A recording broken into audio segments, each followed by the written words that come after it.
Shekau پورہ کے قریب ایک گاؤں ہے۔ وہاں کا ایک لڑکا ڈنکی لگا کے جرمنی پہنچ گیا۔ کئی سال قیام کیا اور پیپر بھی بنوا لیے۔ پیپر کیسے بنے، کیا کیا اسے کرنا پڑا، یہ تو الگ سے ایک داستان ہے۔ بہرحال جب اس کے پیپر بن گئے، اس نے اپنی ایک رشتہ دار لڑکی کو بیاہ کر کے ساتھ جرمنی لے گیا۔ بندے کی عادتیں اچھی نہیں تھیں، گالی گلوچ کرنا بیگم کو، لڑائی بڑائی روزمرہ کا معمول، اور پٹائی بھی کر دینی۔ اس نے اپنے ماں باپ کو بتا دیا، مگر اسے یہاں سے تلقین یہ کی جاتی کہ صبر کریں اور پیپر بننے دیں۔ اس نے ایسا ہی کیا۔ اس دوران ان کے 3 بچے ہو گئے اور پیپر بھی بن گئے۔ پیپر جب بن گئے تو اس نے اس سے جان چھڑا لی اور سوچا کہ میرے اوپر 3 بچوں کی ذمہ داری ہے، میں اب شادی نہیں کروں گی۔ لیکن لوگوں نے سمجھانا بجھانا شروع کر دیا اور وہ قائل بھی ہو گئی کہ ٹھیک ہے کر لیتی ہیں، اور ادھر ادھر دیکھنا شروع کر دیا۔ تو اپنے ہی علاقے کا ایک 35 سالہ نوجوان، اب ان کی عمر ہے 41 سال، اس کی ہے 35 سال۔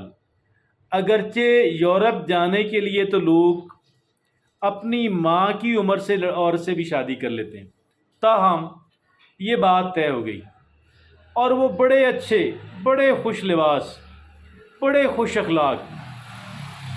ابھی اس نے اسے وہاں منگوانا تھا کہ دولہا یا ان کا جو ہونے والا شوہر ہے، اس کی ماں نے کوئی کہانی سنائی کہ جی میں تو ہمارا کوئی ایمرجنسی بن گئی، یہ ہو گیا، وہ ہو گیا، وہ ہو گیا، اور شدید ضرورت ہے پیسوں کی۔ اس جرمنی میں رہنے والی عورت نے پوچھا کتنے پیسوں کی ضرورت ہے؟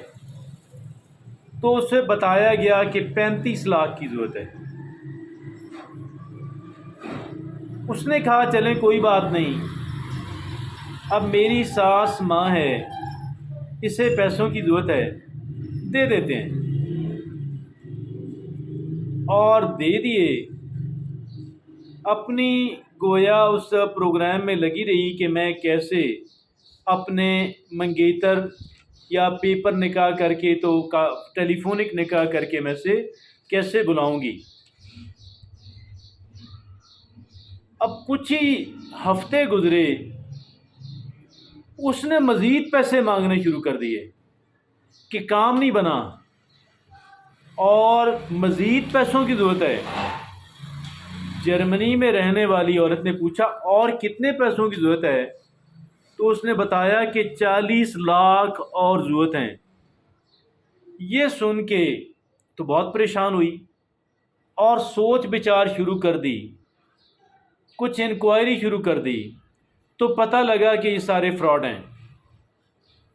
بڑی سخت پریشانی ہوئی، اب کیا کروں؟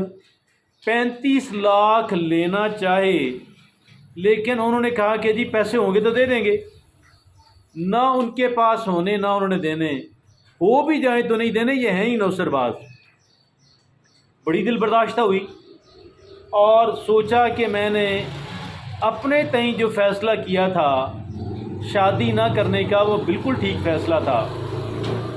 اب تنہا رہنا شروع کر دیا۔ پھر لوگوں نے سمجھایا بجھایا، اپنی عقل میں بھی آئی کہ ایک بڑا اچھا پروپوزل اسپین کے اندر ہے۔ اسپین کے اندر اس نے کہا جی میرے پیپر ویپر بنے ہوئے ہیں، مجھے آپ سے پیپرز کی کوئی ضرورت نہیں، اور البتہ یہ ہے کہ آپ اچھی ہیں، آپ یہ ہیں، آپ یہ ہیں، چاپلوسی کر کے تو اس نے اسے شادی پہ پھر قائل کر لیا۔ پہلے ہی اس کو 2 بڑے گہرے زخم لگے ہوئے تھے۔ اب کیا ہوا کہ وہ جہاں پہ بات بنی تھی، وہ اسپین والا جرمنی آ گیا۔ دیکھنے میں بہت اچھا، لباس میں بہت اچھا، بات چیت میں بہت اچھا، اور کہنے لگا کہ پیسوں کی ضرورت ہے، پڑ گئی ہے، ایمرجنسی ہو گئی ہے، تب میں جرمنی آیا ہوں۔ کتنے پیسوں کی ضرورت ہے؟ 5,000 کی ضرورت ہے۔ کہ جی 5,000 تو ہے نہیں، تھے اس کے پاس، ٹھیک کہا نہیں ہے، کہنے لگی 1,500 ہیں۔ یہ بھی غلط کہا، نہیں کہنا چاہیے تھا۔ اس نے کہا 1,500 ہی دے دیں۔ 1,500 لیے جرمنی سے اسپین چلا گیا۔ اب یہ بہت ہی اس کی جو ہے نا سوچ بہت ہی پریشان، سخت ڈسٹرب ہوئی ہے عورت، اور کچھ اس نے اپنے تئیں ریکی کروائی۔ پتہ لگا کہ اس کے پیپرز ہی کوئی نہیں ہے، اور یہ بھی پیسے جو لیے وہ بھی فراڈ کر کے لیے ہیں۔ بہت ڈپریشن کے اندر چلی گئی، اور یہ سوچا کہ اب تو کوئی آسمان سے فرشتہ اتر آئے اس سے بھی شادی نہیں کروں گی۔ یہ حالات ہیں۔ ایسا تو نہیں ہے کہ ہر پاکستانی فراڈی ہے، لیکن پاکستان کے اندر فراڈیوں کی کوئی کمی نہیں ہے، اور جو نہیں فراڈ کرتے ان کو بھی انہوں نے بدنام کر کے رکھ دیا ہے۔